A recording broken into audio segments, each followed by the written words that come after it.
Seja bem-vindo ao capítulo 19 de Provérbios. Cuidado com o pobre e cuide do pobre. Duas coisas diferentes, tá? Cuidado com o pobre que ele pode te prejudicar. A pobreza ela pode te prejudicar. Mas cuide do pobre, porque quem cuida do pobre empresta a Deus. Vou começar com esse texto. Quem se compadece do pobre empresta ao Senhor, e este lhe retribuirá o benefício. Olha que legal isso. Imagina que bacana, quando você empresta para alguém alguma coisa, essa pessoa tem uma dívida de gratidão com você. E aí, quanto mais importante for a pessoa, melhor a retribuição que você vai ter. Então vamos imaginar uma situação que um cara muito rico, você vê ele com um carro que furou o pneu, ele está sem um sinal de celular e tal, e ele tem dificuldade de trocar esse pneu. Você para, você ajuda com o sinal do seu celular que tem cobertura nessa área, você consegue trocar o pneu para ele. Como que esse cara vai se sentir? Como ele vai querer te retribuir?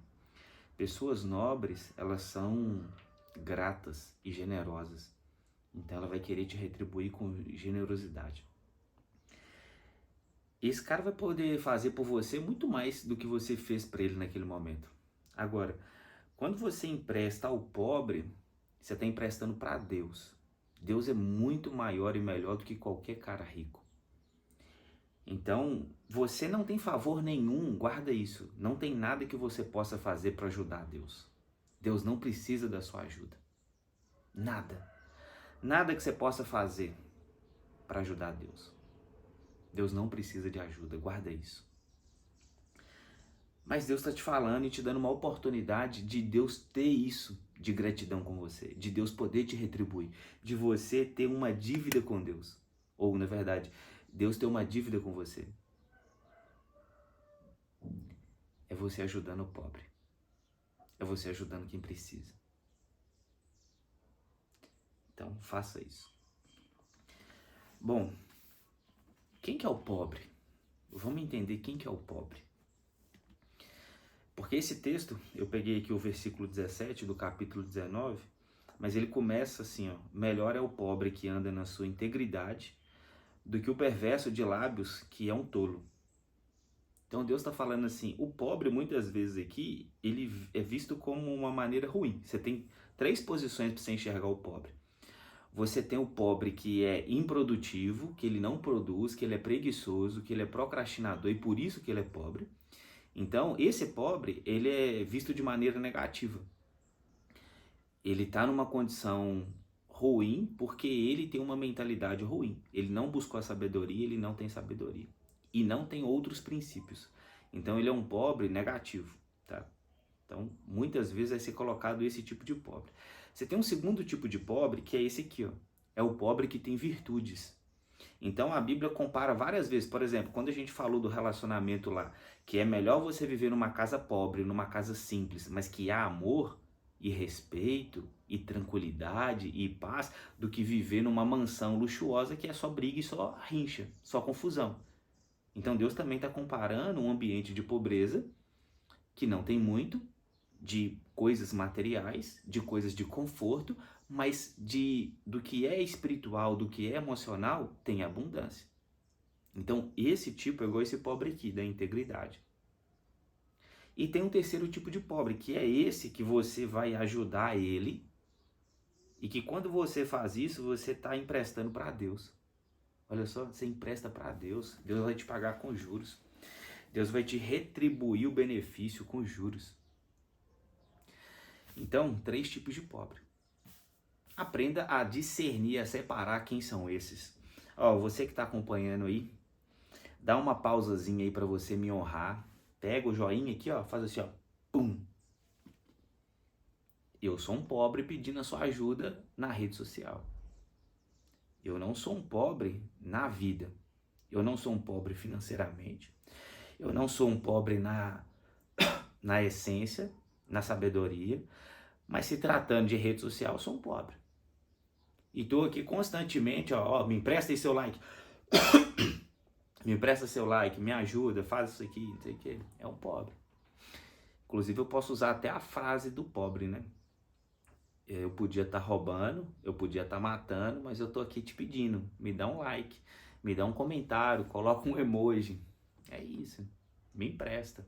Você vai estar ajudando aqui, você vai estar ajudando aqui, você está emprestando ao Senhor. Compartilha no seu stories. Você vai estar me ajudando aqui, você vai estar ajudando ao Senhor. Eu conheço a pobreza nas outras áreas da vida? Conheço.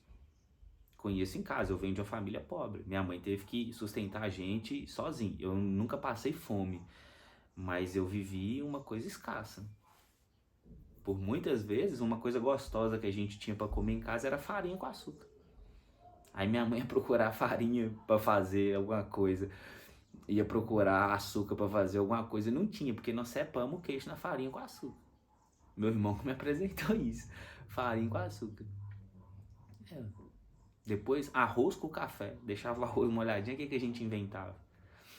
Muitas vezes não tinha uma fruta para comer em casa, o pessoal sempre me via na rua com a maçã, igual o Pernalonga, e eu tirava onda ainda, porque eu ressignifiquei aquilo. Eu estava fazendo isso por causa de uma questão de pobreza, mas eu estava sendo saudável, porque eu estava comendo uma cenoura, e eu ressignifiquei, eu fiz isso ser legal, porque eu falava, pô, você nunca viu o Pernalonga não? Ele sai com a cenoura comendo e tal. Porque o pessoal saía com a banana, saía com a maçã, a gente na rua pra brincar. E aí depois eu fui influenciando, eu vi um tanto de colega que pegava uma cenoura e comia, e o cara passava a comer isso melhor em casa. Eu ressignifiquei minha pobreza. Minha mãe, quando ela, depois as condições foi melhorando, né? Minha mãe, quando comprava maçã, ela calculava para nós, tipo, durante a semana, durante o mês, e eu levava para meus amigos tudo. Eu lembro da minha mãe ter puxado minha orelha, porque ela falou assim, Rafael, eu comprei para vocês, depois falta aqui em casa. Mas eu queria dar para meus amigos, porque direto eu comia na casa deles também, entendeu? Mas o que? Eu vivi na pobreza. A pobreza também de valores, de princípios, eu também vivi isso. Eu não era íntegro. Eu fui conhecer a integridade ao longo do tempo. Quando eu fui conhecendo a palavra, Deus foi me mudando. Integridade, honestidade, as virtudes. Você procurar a paz, ser um pacificador. Bem-aventurados os pacificadores, porque esses serão chamados filhos de Deus. Tem um estudo meu que é o funil. Eu peguei o Sermão do Monte e ali é um funil. O que é o lance do funil? Ele é apertado no começo, mas ele é largo depois. Então, quando você aperta no começo, o negócio fica abundante depois. E no Sermão do Monte eu fiz uma construção que eu percebi o quê? Cada princípio está ligado ao outro. Até chegar no sétimo, que é ser filho de Deus. Tem ideia do curso Método Gênesis. Se você não entrou ainda, se você não está fazendo parte lá, não viu, você está perdendo profundidade. Aqui você vai ter coisas mais rasas. Lá tem coisa mais profunda. Você pode me perguntar, me chamar no particular aí, como é que funciona o curso e tudo. Ou você pode pegar e entrar lá. Beleza? Bom, olha só o pobre. Tem mais do pobre aqui, ó. Olha aqui que legal. Não é bom agir sem pensar. Quem se precipita acaba pecando. Isso aqui é algo que acontece muito nas nossas vidas. A gente é muito rápido em achar que é bom, sabe? A gente é precipitado porque a gente tem tanta expectativa, a gente quer tanto que o negócio aconteça, que a gente acaba tomando decisões rápidas e acaba pecando. A gente não pensa antes de agir. Trazendo para o relacionamento, eu vou te dar uma dica aqui, que eu já ensinei para bastante casais ou para pessoas que querem começar um relacionamento. Então, olha só. Vou imaginar que para o sucesso de um relacionamento, você precisa de 10 coisas. Você estabeleceu essas 10, baseado nos seus princípios e valores. Dessas 10, tem 5 que você não abre mão. São coisas inegociáveis. Por exemplo, a pessoa ser temente a Deus, a pessoa ser trabalhadora e gerar recurso, não ter uma mentalidade de pobreza. Por exemplo, a pessoa gostar de família, querer construir uma família. Por exemplo, a pessoa ter uma vida saudável e se cuidar disso. E vamos pegar mais um aqui só para me fechar os 5. A pessoa gostar de ajudar o próximo, ensinando, evangelizando, visitando, cuidando dos mais necessitados. 5 coisas. Tá? E aí eu tenho aqui mais 5, então essas aqui eu realmente está dentro dos meus critérios, embora tenha mais e... Vamos colocar agora 5 que são periféricas, que são, assim, se tiver, beleza, tá? Gostar dos mesmos filmes, gostar de viajar nos mesmos lugares, e faz diferença, tá? Porque você vai entender. Por mais que ambos gostem de viajar, por exemplo, um pode querer ir para praia e o outro pode querer ir para cachoeira. São lugares diferentes, são propostas diferentes. Por mais que ambos gostem de filme, ambos podem gostar do filme, mas um gosta de suspense e o outro gosta de romance. Gostar de comer as mesmas bobagens ou as mesmas coisas. Bobagem eu digo porque assim, às vezes quer comer um salgadinho, um chips, enfim. Você já entendeu, né? Você vai ter os seus aí. Vamos imaginar, isso aqui é a base, tá? Se a pessoa tem isso aqui, se você acertar os 5, você sustenta. Você constrói algo assim absurdo, tá? Então, foca nesses. Foca nesses. Vamos imaginar aqui, ó. Esse aqui tem um peso maior, mas eu vou colocar de peso igual. Vou imaginar que você encontrou uma pessoa que ela tem, tipo assim, 2 desse aqui. Ela ama a Deus, busca a Deus e gosta de família. E aqui tem 2 também. Ela gosta dos mesmos filmes e gosta de viajar. Então, o que você está falando para você, dentro dos seus critérios que você estabeleceu de uma chance de 100% de dar certo? Vou imaginar que essa pessoa tivesse os 10, 100% de dar certo. É estatístico. A não ser que no meio do caminho, na execução, aconteça algum erro, mas ainda você ia estar nessa margem e você ia saber aonde está errando, tá? Você ia saber na onde que você está errando aqui. Então, você já está entrando, lembra o texto, ó, pessoas que precipitam, agem sem pensar.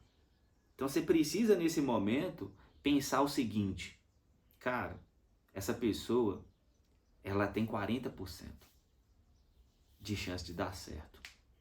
Pra gente entrar assim, ó, do jeito que tá. O que eu faço? Mas eu gostei dessa pessoa. Porque o que é o erro precipitado que a gente faz?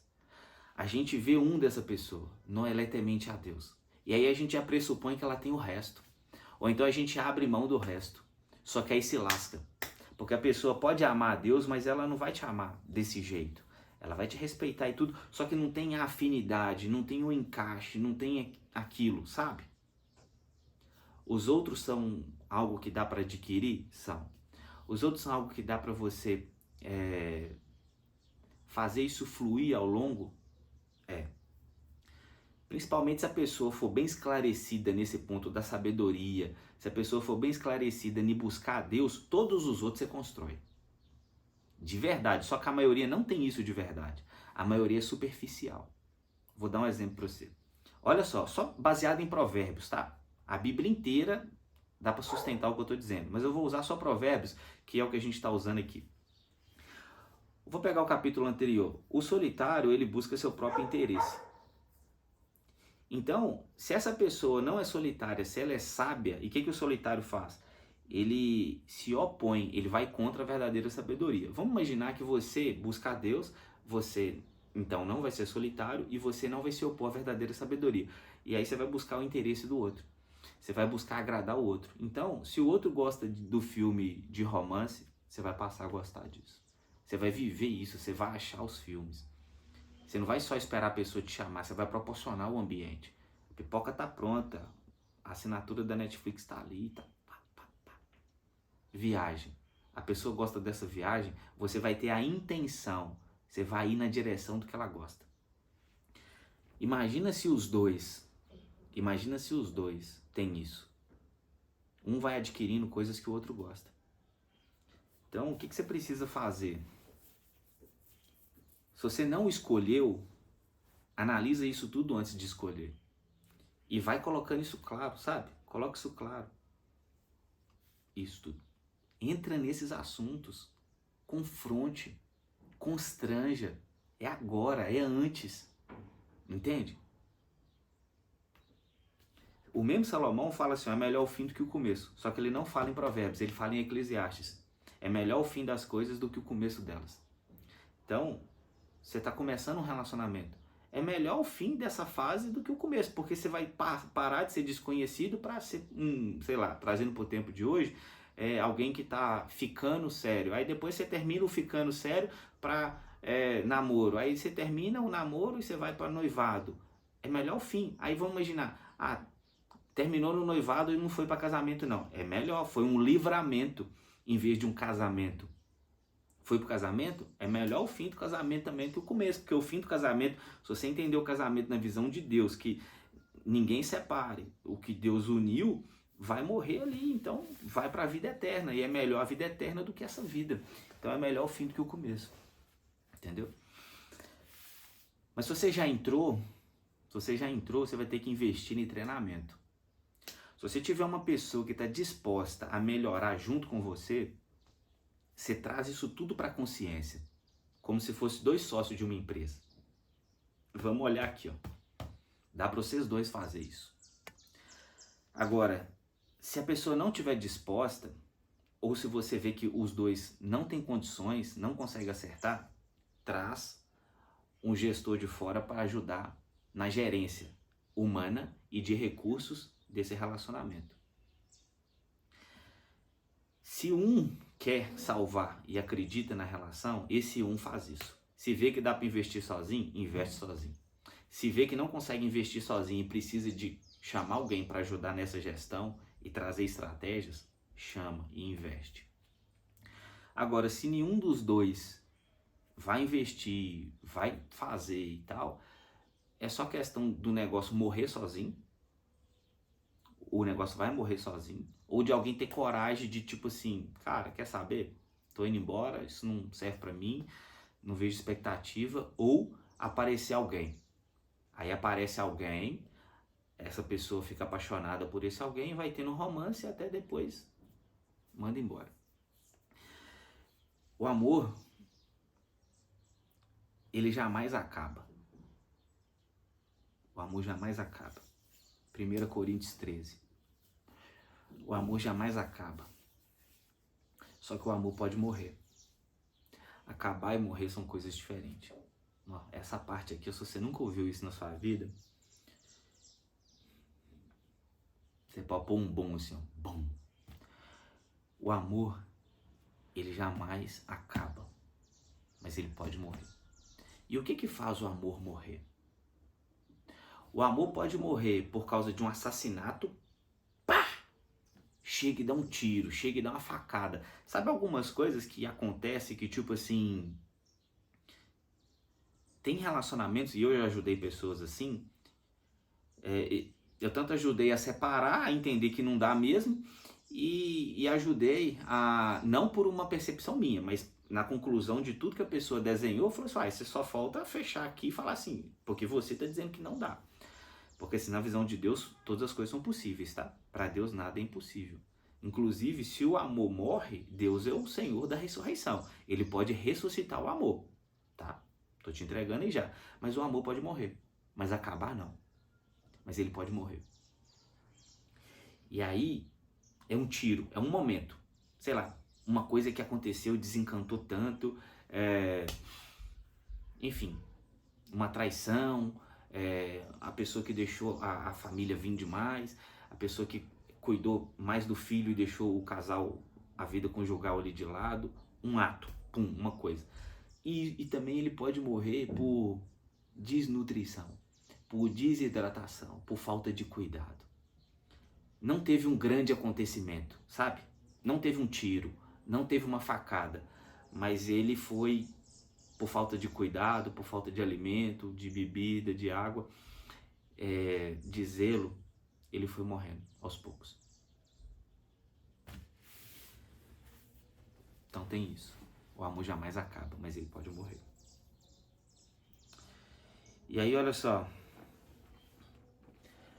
A tolice de uma pessoa perverte o seu caminho, mas é contra o Senhor que o seu coração irrita. Então olha só, ai, eu tô vivendo isso com uma pessoa que eu tô ajudando ela, é ela que faz a tolice, só que ela fica irritada com Deus.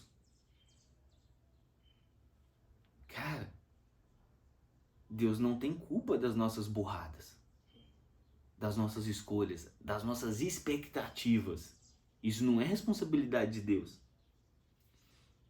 E eu acho legal o seguinte, as pessoas que mais enchem a boca para falar, existe o livre-arbítrio, todo mundo tem o livre-arbítrio, porque eu tô te dizendo, não existe o livre-arbítrio. Existe uma outra coisa que parece com isso, mas mesmo assim, ainda é bem questionável. Não existe. Mas as pessoas que mais enchem a boca para dizer que existe livre-arbítrio são as que mais culpam Deus. Ué, se existe o livre-arbítrio, como é que você culpa Deus dessa responsabilidade? Não seria culpa do seu livre-arbítrio? Não seria você que não soube usar o seu livre-arbítrio? Ó.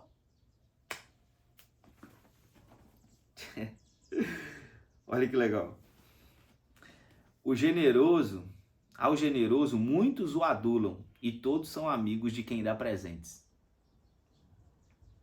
Então, ser generoso, dar presente, ajudar as pessoas, você vai ter um monte de gente que vai te adular.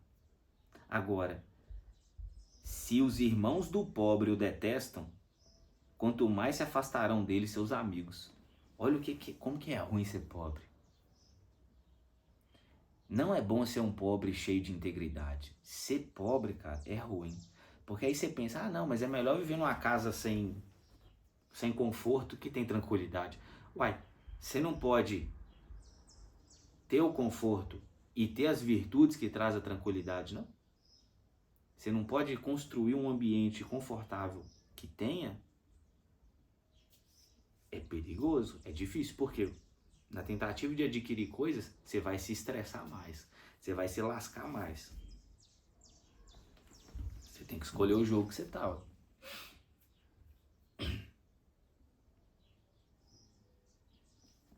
Olha como que é importante deixar de ser pobre. Quem adquire sabedoria ama a sua alma. O que conserva o entendimento acha o bem. A sabedoria te tira da pobreza. Então, amar a sabedoria, adquirir a sabedoria é também amar a sua alma. E o que tem na sua alma? A sua alma, ela tem o desfrute da vida.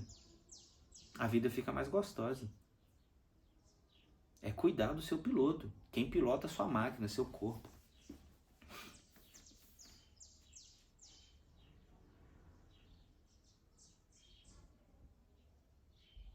Olha aqui, esse é bom, hein? Ao tolo não fica bem viver no luxo. Quanto menos ao escravo dominar os príncipes. Então olha só, tem muitos príncipes, tem muitas pessoas com caráter de príncipe que é dominado pelos escravos e que não vive no luxo, mas o tolo tá. Quantos tolos tá batendo de carrão, casão e tudo mais? Quantos escravos que o escravo tá dominando os príncipes? E aí o que falta ao príncipe? Sabedoria, posicionamento, virtudes. Bom senso leva a pessoa a controlar sua ira. E a sua glória é perdoar as ofensas. Nossa! Eu vou terminar com esse. Não, eu vou voltar nesse, mas vou ler mais um do pobre aqui, ó. A preguiça faz cair em profundo sono, e o ocioso passará fome. Então, o que faz a pessoa ser pobre? É exatamente isso. A preguiça faz cair em profundo sono. Você vai dormir na vida. Você vai dormir. Você vai fazer seus sonhos, seus desejos, tudo dormir. E aí, na hora de pôr em ação, também você vai dormir. E você vai ser um preguiçoso, em profundo sono. E você vai viver no ócio. E aí você vai ter fome. E aí você vai precisar de ajuda. Entendeu? É o comportamento do pobre. Voltando aqui para... O bom senso leva a pessoa a controlar a sua ira. E a sua glória é perdoar as ofensas. Quer saber uma das coisas que mais fecha portas? é um coração ofendido. Você fecha as portas. Para você aprender, para você ser transformado, você fecha portas de oportunidade. Agora, uma pessoa perdoadora que tem bom senso, ela, olha só, o hobby dela, o gostoso dela, a pessoa que tem bom senso, o hobby dela é perdoar ofensas. Coloca isso para você aí, ó, uma meta para você em 2024. Eu quero ser uma pessoa que o meu hobby, eu quero ter o bom senso. Eu quero comprar o bom senso. Como que compra o bom senso? É a sabedoria. Se você lê em Provérbios 1, para comprar sabedoria tem uma lá, bom senso. Porque a sabedoria tem bom senso, equidade, conhecimento, bastante coisa. Bom senso. Aí você compra o bom senso. Quer ter o bom senso, quer ficar cheio do bom senso. O que é bom senso? Você analisar. Você vê, cara, vale a pena? Não vale? Para que eu vou fazer e tal? E qual que é o hobby do cara que tem o bom senso? Perdoar as ofensas. Perdoar as ofensas. Vou te dar uma dica de bom senso para perdoar as ofensas. Nenhuma ofensa vale a pena você ficar guardando, você ficar reagindo. E eu peguei para mim esse ano, viu? Vou contar para vocês uma meta pessoal minha. Eu vou suportar tudo que eu tiver que suportar. Eu não vou reagir. Por quê? Porque eu percebo que eu tenho uma trilha de pessoas que eu ofendi, que na verdade elas me ofenderam primeiro, que elas me ofenderam e elas não perceberam ou não tem problema. Mas se eu falo, isso causa uma mágoa muito grande, sabe? O pessoal, nossa, Rafael fez isso, não sei o que e tal. E primeiro, são pessoas que eu gosto. Segundo, Deus, ele falou comigo, não dá para você fazer as duas coisas ao mesmo tempo.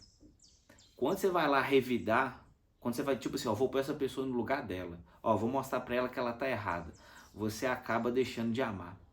Você acaba deixando de usar a misericórdia. Nós tem um da misericórdia aqui que vale a pena também. Deixa eu pegar aí para vocês.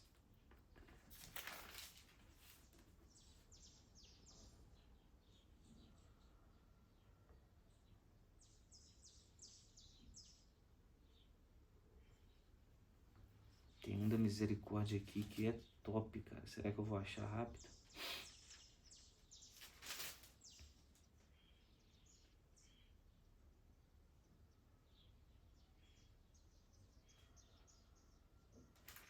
É, já era.